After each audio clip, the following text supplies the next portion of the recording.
Warning, this episode may contain disturbing content, soothing narration, and mild existential dread. Basically, murder ASMR for stressed professionals. Listener discretion is advised. Hell, it might be necessary. A black widow, a spider feared for its venomous bite, and a term for a woman who kills her partner.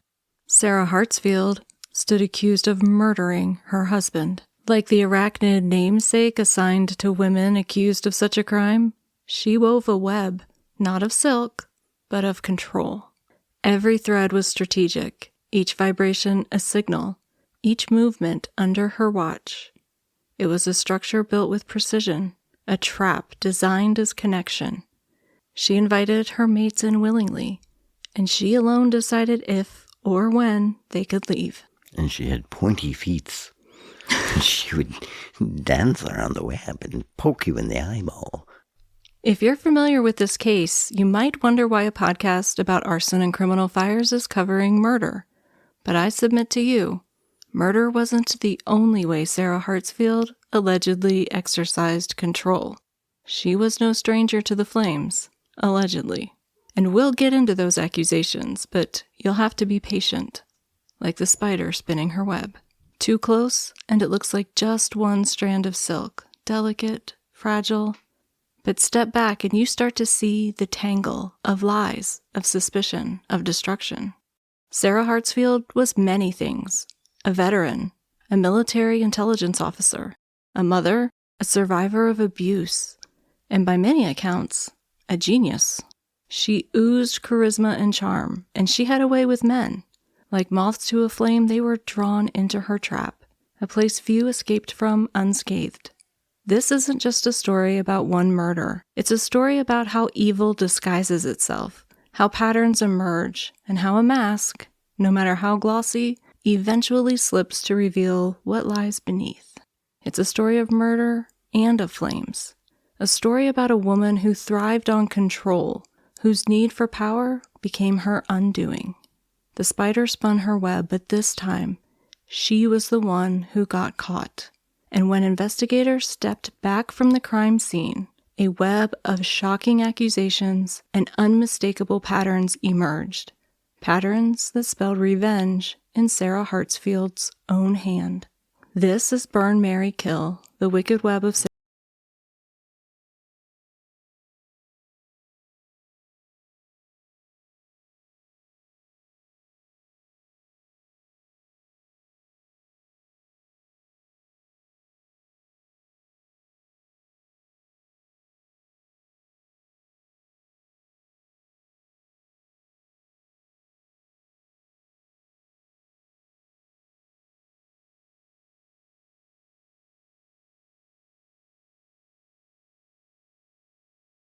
I'm April, a fire protection engineer, former firefighter, and recovering arachnophobe, which makes this episode particularly uncomfortable. And I'm the producer we already have at home. Stop asking, it's annoying. If you're new here, welcome to Unhinged Chaos. You can get even more of it by joining the Cult of Steve, our unhinged Patreon. Matching robes are not required. There are 3 levels of membership, and for those of you who have reached the highest honors of the Inner Sanctum, your annual gift this year is spectacular. We just got the prototype in, and let me assure you, you're going to be the envy of every snack lover in your circle. The links to join are in the show notes. But listen, you don't have to be a joiner. You can enjoy us for free, albeit with ads, on any of your favorite podcast platforms or on YouTube. Just do us a solid and leave one of those exceptionally helpful 5-star reviews. We're growing like a middle management ego on Podbean, but we are clamoring for growth on the other platforms. Those reviews and ratings are the fuel that the algorithm demands, and it costs you nothing, but it does help us grow. And honestly, it would save me from having to sell a kidney on the black market because court transcripts are 50 cents per page, which is highway robbery when you're ordering thousands of them. So please, and thank you. I might need that kidney. Hold on to it. Okay. You can also dip your toe into the chaos by following us on social media, where this week you can witness how 2 allegedly responsible adults decided at 9 p.m. to intentionally trigger a dust explosion in the driveway. For science. We also had so much fun doing it that we're planning even more unhinged experiments, so make sure you're following on TikTok, Instagram, X, Facebook, and YouTube so you don't miss the shenanigans or the possible loss of eyebrows if things go wrong. While you're there, drop a heart, leave a comment, share us with your friends. Your engagement is the sacrifice that the algorithm demands. And don't forget to check the show notes for the link to our spread shop, where you can snag crime to burn gear for everyone on your holiday list. And let's be honest, Grandma would look fantastic in a hoodie that says she's ready to talk smack about arsonists and their mamas. Finally, Their mamas. Because they're... And their mamas. And their mamas. And their daddy, too, the greasy granny. Finally, you can help support victims and their families by checking out the You Should Be Here podcast, a Podcasters Give Back collaboration. Season 4 was Cases That Haunt Us, and we donated 2 episodes, and every listen helps raise funds for some very worthy causes. I put the link in the show notes, so after this episode, go and binge it. You know you love a good true crime marathon. And now, let's talk Black Widows. The spider.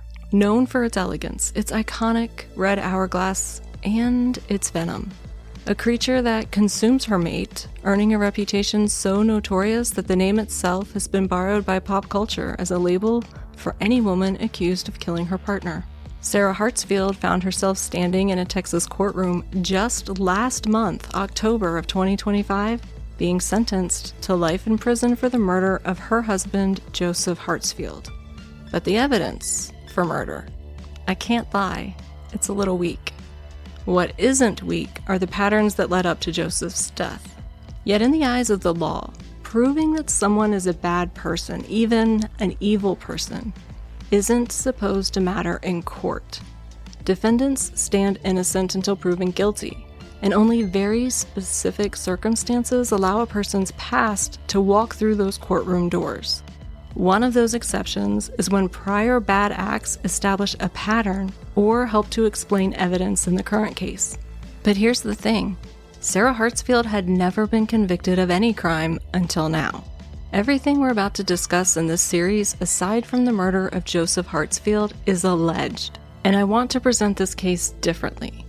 We are going to start by walking through the evidence presented against Sarah without including her past. Without the fires, without the whispers, or the rumors, just the case the state put before the jury, because I want to know, if they had left out her past, would the outcome of her trial have been the same? That history lent a lot of weight to the state's accusations. So I want to know, would you have struggled to convict her under the legal definitions that governed this case? Might she have walked free if only her past hadn't yet caught up with her?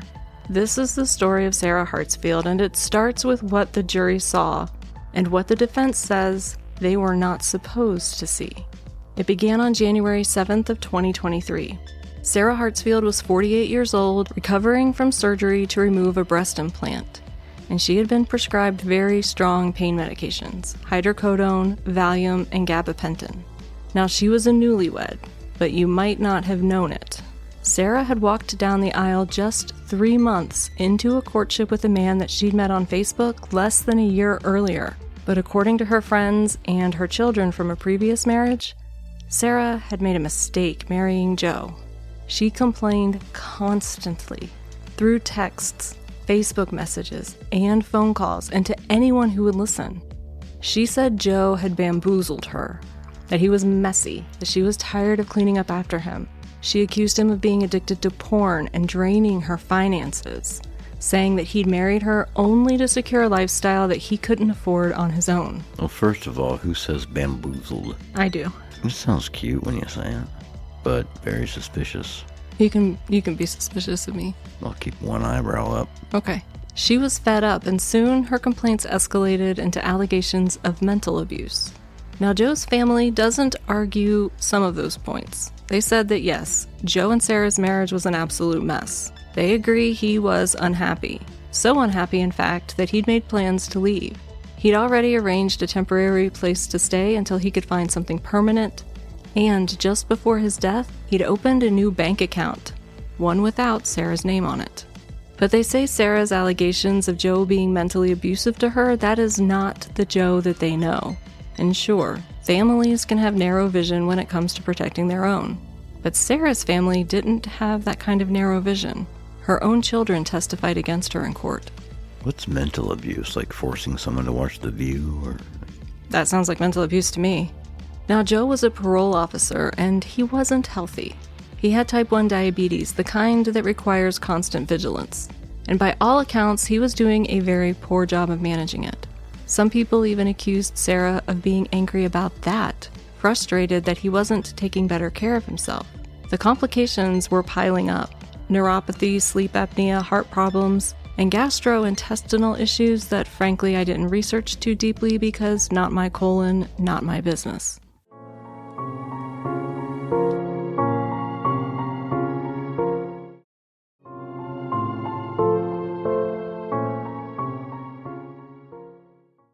According to the state, Sarah saw Joe as not only a financial burden, but as a growing inconvenience. A man on the path to becoming an invalid, one who would eventually trap her into caring for him. Until January 7th. That's when a 911 call came in from Sarah Hartsfield. Her husband was unresponsive. She told dispatchers he was a diabetic, but she had just awoken from a post-surgical narcotic stupor to find him like that. She said that his blood sugar was dangerously low, and she'd been trying to give him jam in order to bring it back up, fighting death off with jelly, gelatinized fruit. Maybe green jelly doesn't suck. They didn't tell us what flavor. It was an emergency. At the hospital, doctors and nurses were absolutely baffled because everything that they tried to reverse Joe's insulin shock failed. His blood sugar simply would not come up. And then came the next surprise. Toxicology showed benzodiazepines in his system. And benzos are typically prescribed for anxiety. They're sedating, they slow you down. And Joe wasn't prescribed any of them. Sarah took up vigil by her husband's bed in the intensive care unit. And there she took to Facebook.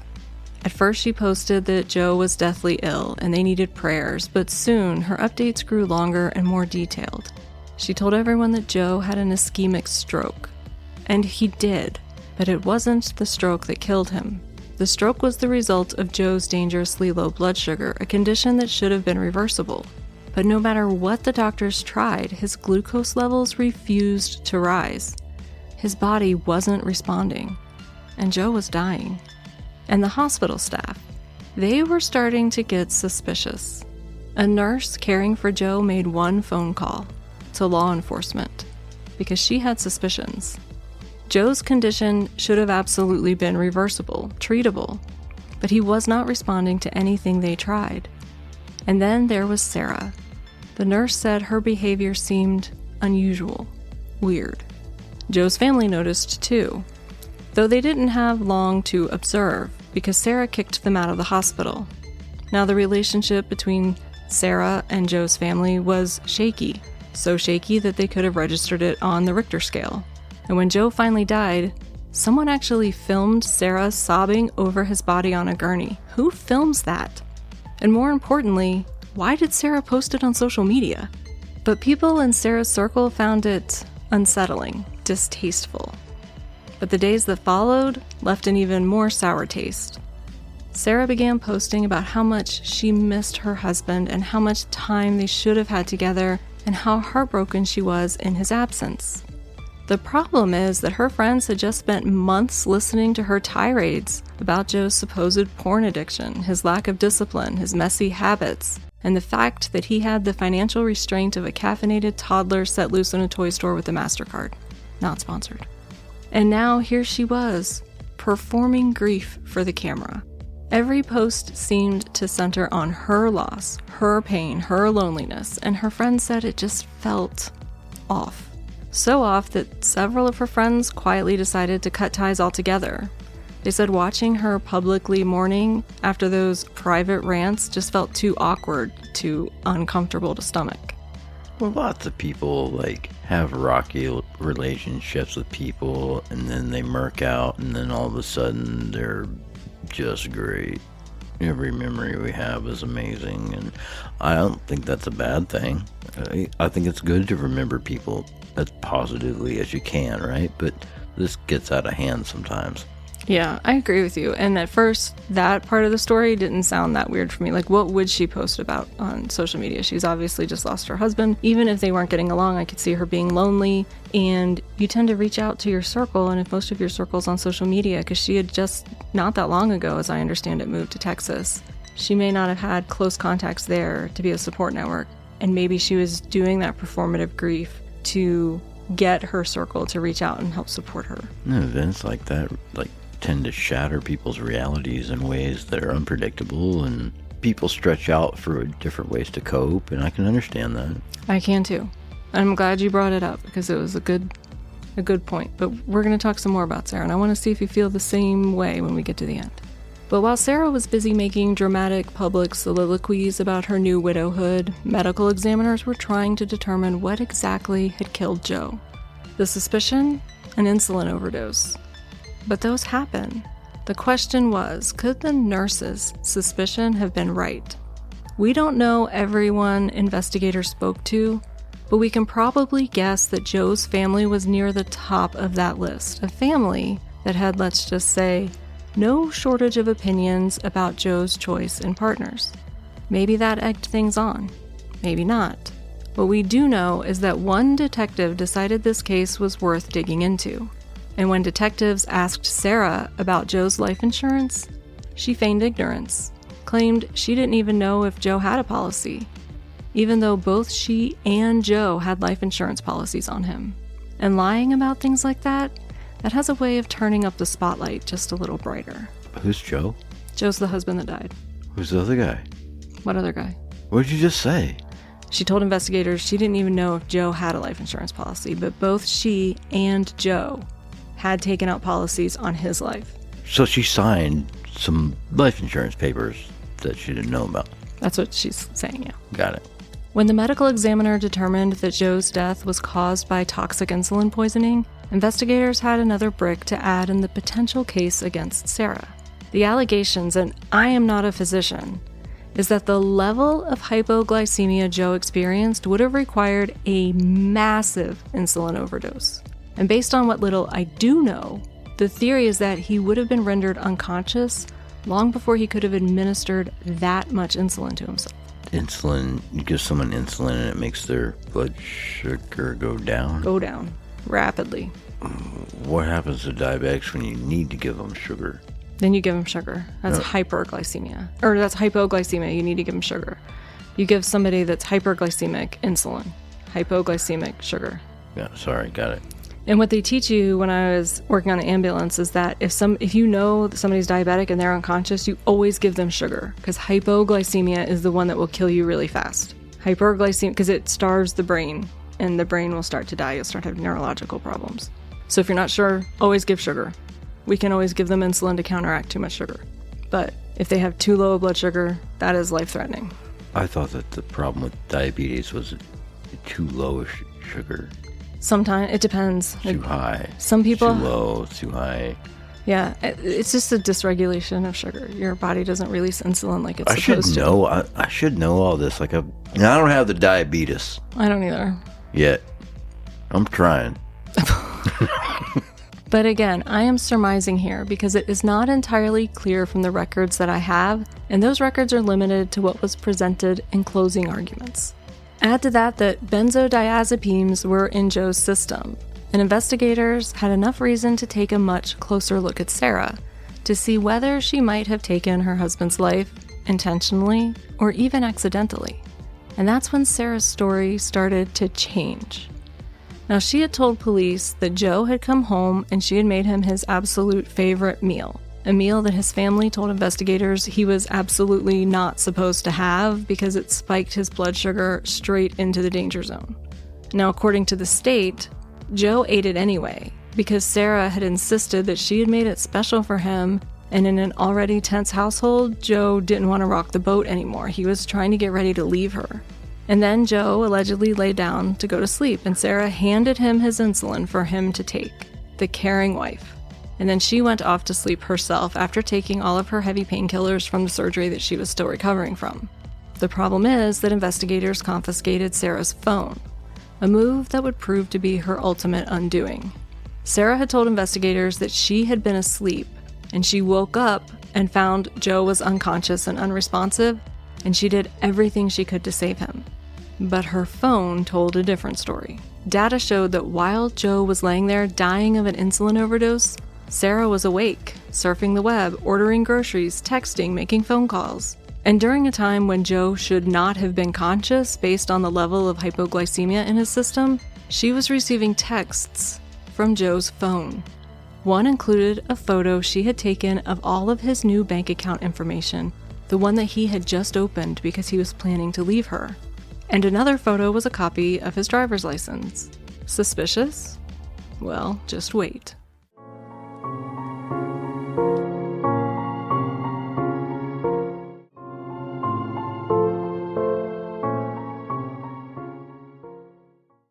Somehow, while Joe was unconscious, he managed to set up a legacy contact on his iPhone.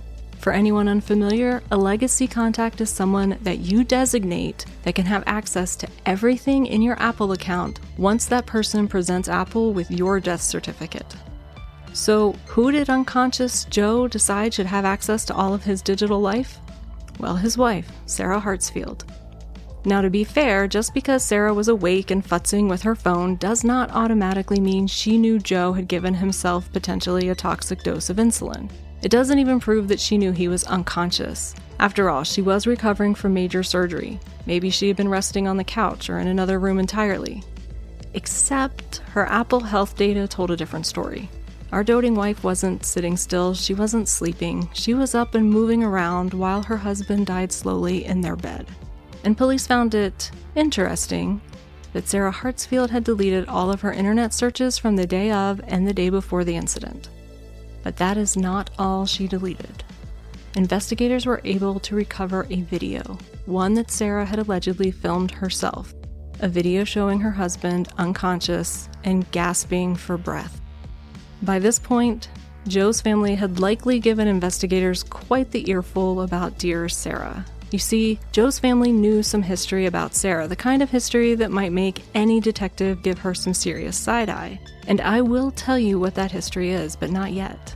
But if you're interested in a little foreshadowing, I'm going to let Joe give it to you himself. When he arrived at home that day, he left a voicemail. And I'm not sure if it was for his mom or a friend, but the voicemail said yes, he had made it home safe and he had been expecting to be shot, but he was still alive. Wait, what? I missed something. When Joe arrived home that day, he left a voicemail for someone, and because I'm only getting this from closing arguments, I don't know who he left the voicemail for.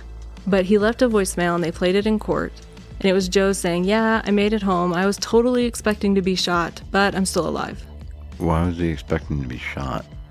Why would he ever joke like that? And I'm going to tell you exactly why. Later. You see, to explain that voicemail now would mean digging into Sarah's past. And I want to stay focused on the case for which she was convicted before we start unspooling the rest of her history. Based on what I've told you so far, you might be asking, what did police find at the crime scene? Whose fingerprints were on the insulin, and how many insulin pens were there in the house?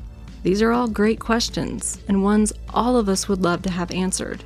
The problem is that at first, police did not suspect that this was a suspicious death, and the house was never processed as a crime scene. No evidence was ever collected, and no investigation was conducted, not until that nurse made the call that changed everything.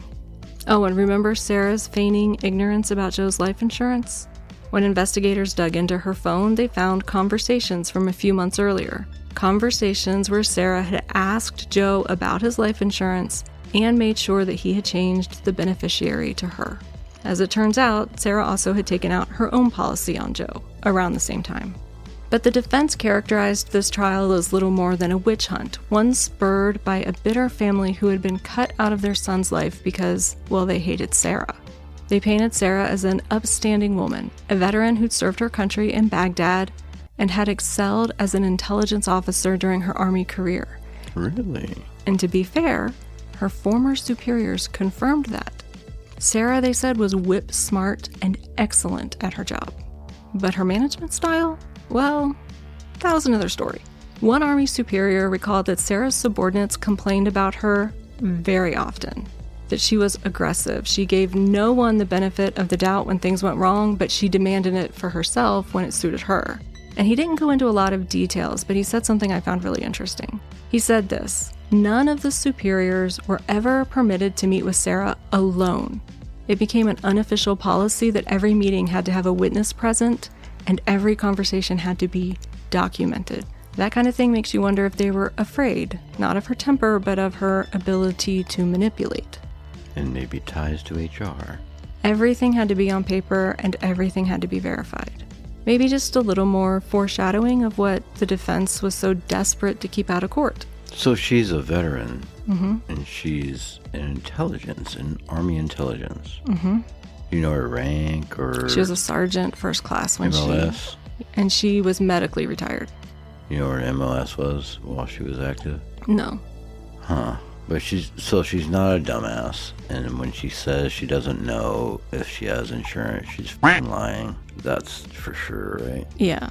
I mean, they found text conversations between her and Joe where she was confirming that he had changed the beneficiary to her on his life insurance. Isn't that f***ed up when your profession kind of paints you in a suspicious corner? Well, I think the defense thought that because she was in intelligence that, she's got a top secret security clearance and there's no way she would do something like this. You don't get a top secret security. She had a top secret security clearance. Okay. Yeah. But you don't just get that for being intelligence, but...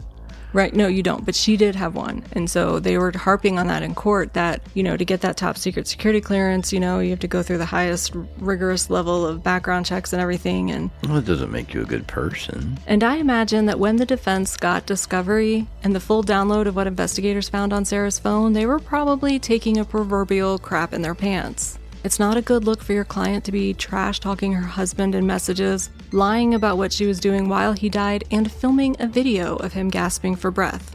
Who even does that? What the fork, Sarah? Now, one more thing worth mentioning.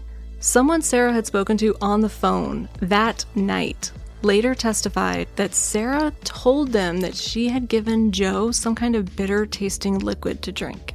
And that sounds pretty damning. But the defense jumped on it, arguing that this was the first time anyone had ever heard that story, and that claim didn't appear in any of the witnesses' original statements to police. It only came up when they took the stand during trial. It was probably just Chick-fil-A sauce. So was it a memory sharpened by hindsight? Or was a witness so convinced that Sarah was guilty that they would risk perjury? I can't say. And I didn't get to see that testimony myself, but I would caution you to take it with a grain of salt. Because if that statement were true, it's something that should have been brought up in the initial interviews with police. But panic not, because the defense, they have a strategy here. And honestly, it's one I did not see coming. Like a blind hooker. The defense got up and told the jury that they could not convict Sarah of murder just because she was a bad person. And they were not arguing that she was not a bad person. You should not convict people of murder because they're a bad person. I agree with that There's so part. many bad people. But I also don't want my defense attorney to stand up in court and say, she's a bad person, talking about me. Contextualize that. I might be down for it. All right, well, let's... Call me a bad person if you need to, but, facts are facts, and... All right, well, you should be able to say, I did this or not, even though I'm a douchebag. So the defense got up and told the jury that they couldn't convict Sarah of murder just because she was a bad person. And they couldn't even convict her if she knew someone was dying and failed to act. Because according to Texas law, no one has a duty to act. So standing there over her husband and filming him gasping for breath, he's saying, that's not a crime. But you have to be careful here because there's a reason that you can't convict people on their lack of effort to save someone. That can do incredible harm. Mm-hmm. You understand? Yes. You can literally watch someone drop dead of a heart attack and decide not to do CPR. You absolutely have that right. But this wasn't some stranger on the street. This was her husband. And law or not, there is an expectation that if you see the man you married and currently live with grab his chest, you might at least call for help, even if it's not your legal obligation to start pumping his heart. But the defense argued that to convict Sarah of murder, the state had to prove that she administered the insulin herself, either by injecting Joe directly or by forcing him to inject it. They suggested that this was unlikely, because if someone had surprised Joe with a shot of insulin, he would have woken up and resisted, because Joe, they noted, was physically stronger than Sarah. Why does that suppose that he would have woken up and resisted? That's what the defense said. But why would they suppose that based on what information? Well, the prosecution has alleged this whole trial that Joe was trying to get out and that he was worried that he might be in danger staying with Sarah, and he was just trying to get his ducks in a row so he could get out. So he was scared of Sarah. So they're saying, well, if he woke up and somebody was jabbing him with a needle, he would have fought back. That's what they're saying. I don't see what the one thing has to do with the other. I don't see how you take that information and then go to sleep. and wake up to a random stimulus and be expected to act according to a certain set of rules. It doesn't make sense to me. But there is a wrinkle, because Joe did have benzodiazepines in his system, and his blood sugar was already crashing. And in that state, just how alert or capable of resisting could he have potentially been?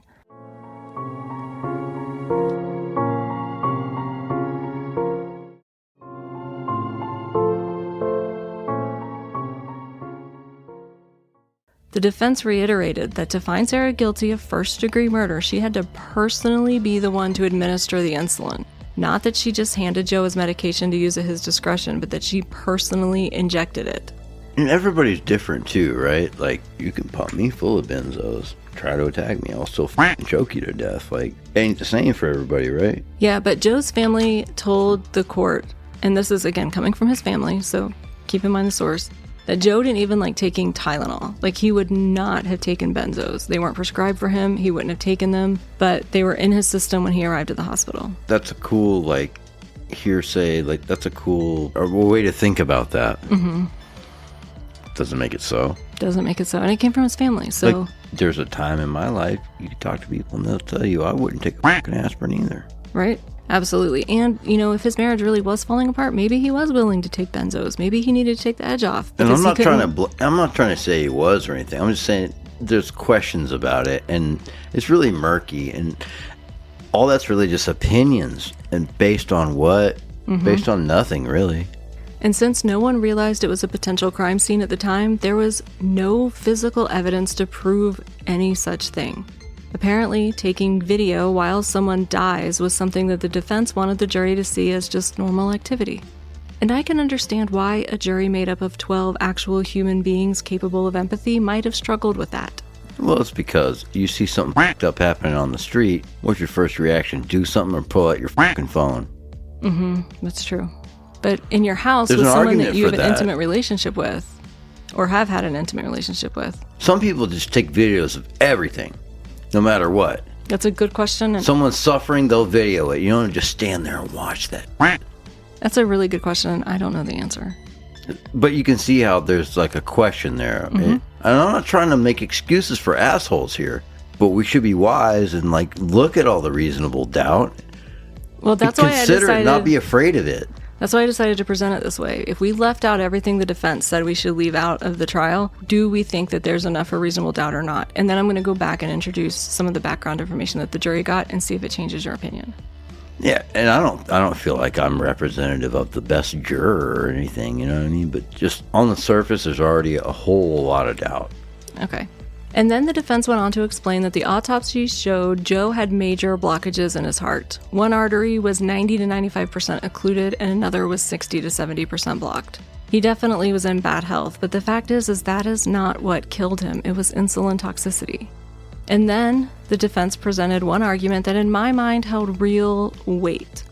Medical evidence from Joe's doctor showing that he had been very, very bad at managing his diabetes and that he was often not compliant with his medication. So his doctor testified that yes, it was possible that if Joe had not been taking the prescribed doses of his insulin correctly, and then she raised his dose, which she did at his most recent visit, and he suddenly started taking that higher dose, then he could have slipped right into insulin shock. It would not have been that far-fetched. And I'm not a doctor, but that does sound reasonable to me. Sounds reasonable to me. So if Joe was non-compliant with his medication and he had just increased his dose, that could have been enough for reasonable doubt, at least for me, if not for the video. Because for me, it's the video. Maybe Sarah didn't have a legal duty to act, but the callousness of a wife recording her husband as he struggles to breathe and then waiting for an hour and a half after she takes that video to call for help, claiming, oh, I just found him, that's something that her attorney confirmed in his closing arguments occurred. That is what convinces me that she probably killed him. It just feels performative, like something a serial killer would do, keeping a trophy. That's pretty damning.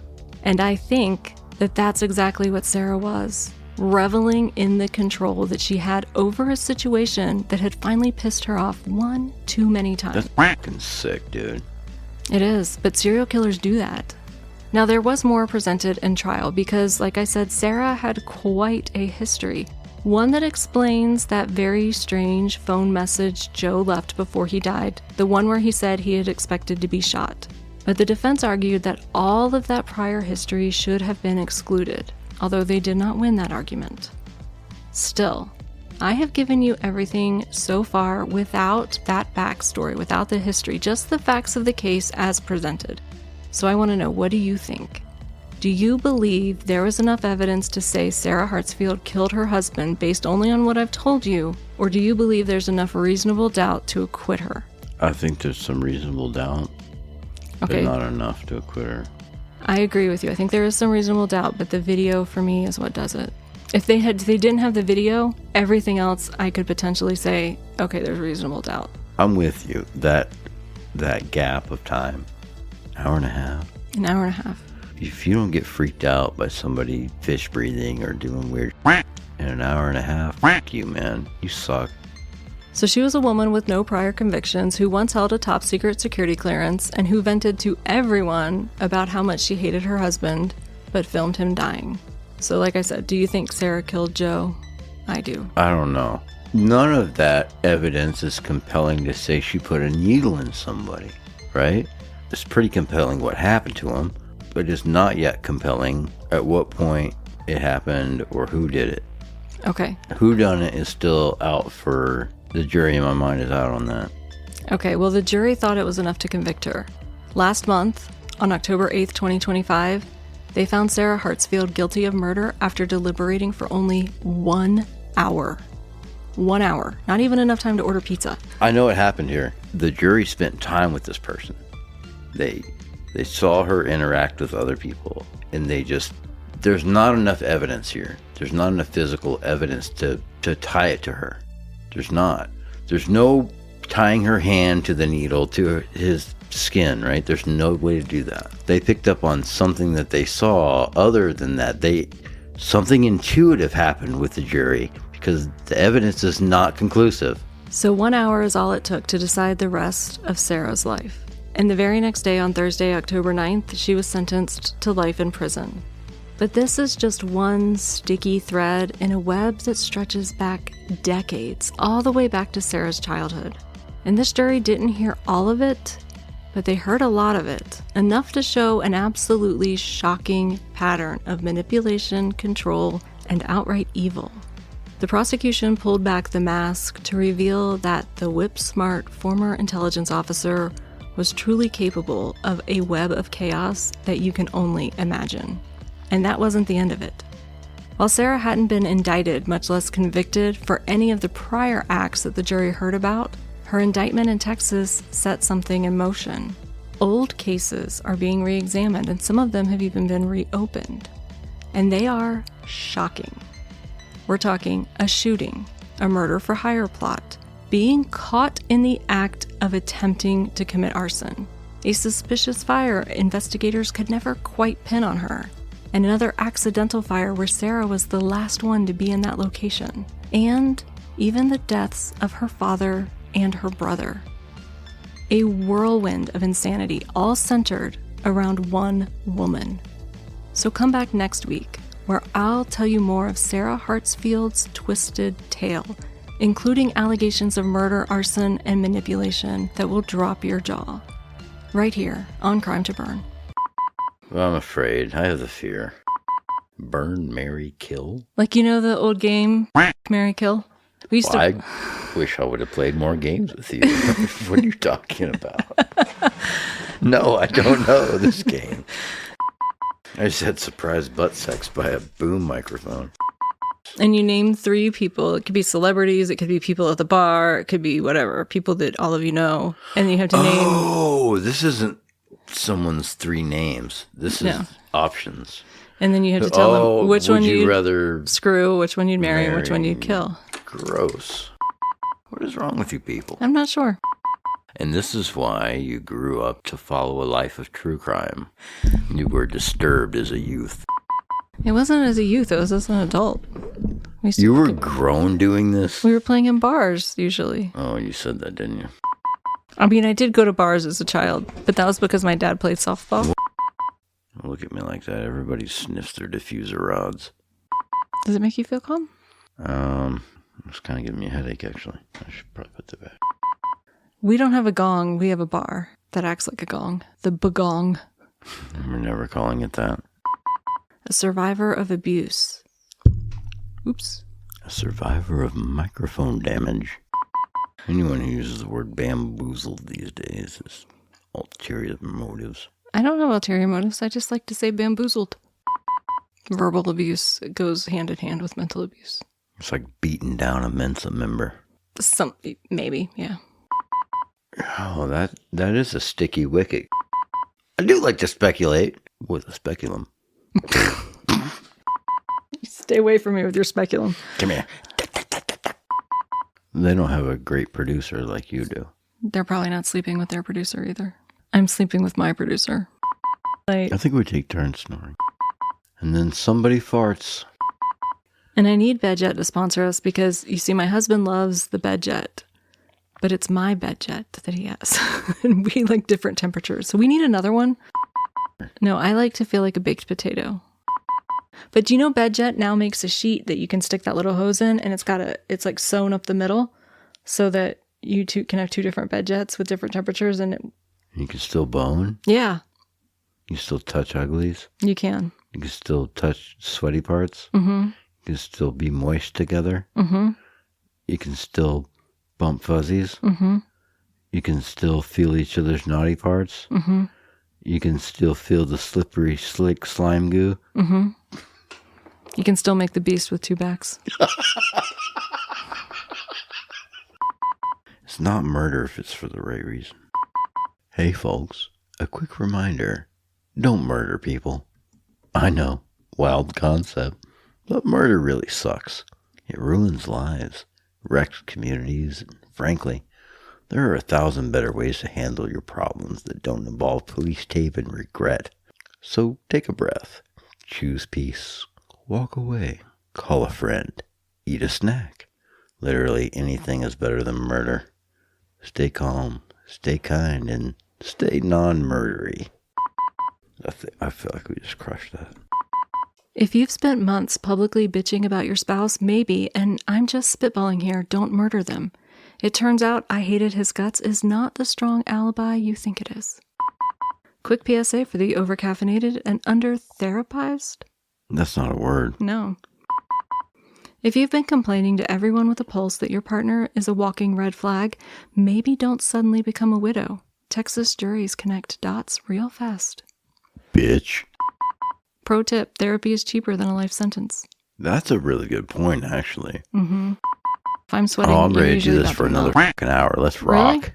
I can go for a long time like this. Perfect. What time is it, man? This is like my... Nope.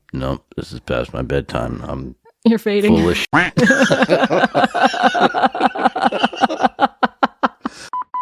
Oh, man. Delusion is strong. Oh my God. That last one sounds like a car crash, but the other ones are really cute. It's like two Pokemon got hit in traffic. I choose you. Oh no. But you did math the other day. Bring a calculator and some common sense and a friend and a will to live, because you're going to need that, Beth. Maybe the British can use spices. I don't think our kid has any concept of how cool her parents are, because my parents never said, hey, come here, we're going to go blow something up and you should watch. And we did that just today. We did that twice this week. We're going to raise our kid to think she's entitled to explosions. And this is Crime to Burn reminding you that bad relationships end in therapy or prison. Choose wisely. It's not too late to get family counseling. There you go. Let's go with that.